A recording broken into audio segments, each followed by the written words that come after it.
So இன்றைக்கி unit 8ல் previous year கொஷினோட continuation தான் பார்க்க போகிறோம். ஸோ இதில் யூனிட் 8ல் வந்துட்டு நிறையா கேட்குற கேள்வி என்னென்னா, திணை கொடுத்துட்டு அதோட கடவுள் யார் யார் அப்படின்னு சொல்லி கேட்டிருக்கிறாங்க. ஸோ இப்போ குறிஞ்சி திணை அப்படின்னு சொன்னால், குறிஞ்சினா என்ன? மலையும் மலையை சார்ந்த இடமும் அப்படின்னு சொல்லிட்டு மலை மேலே இருக்க முருகரை போய் பார்க்க போகிறோம் அப்படின்னு ஞாபகம். மலையிலனா முருகர் தான் இருப்பார்.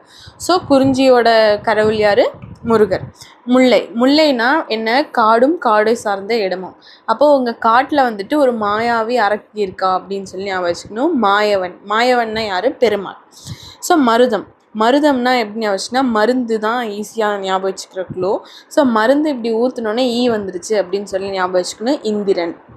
நெக்ஸ்ட்டு வந்துட்டு நெய்யோட மனம் வந்துட்டு வான்னு இழுக்குது. ஸோ வருணன்.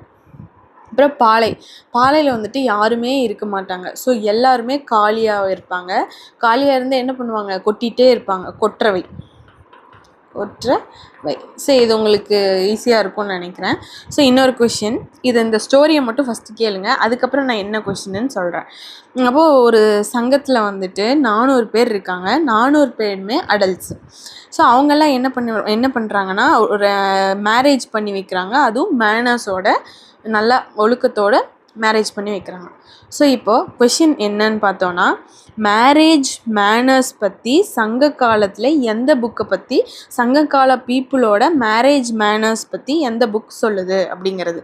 ஸோ 400 அடல்ட்ஸ்ன்னு சொன்னால 400 A for அக 400 தான் இந்த புக்கு. தேங்க்யூ.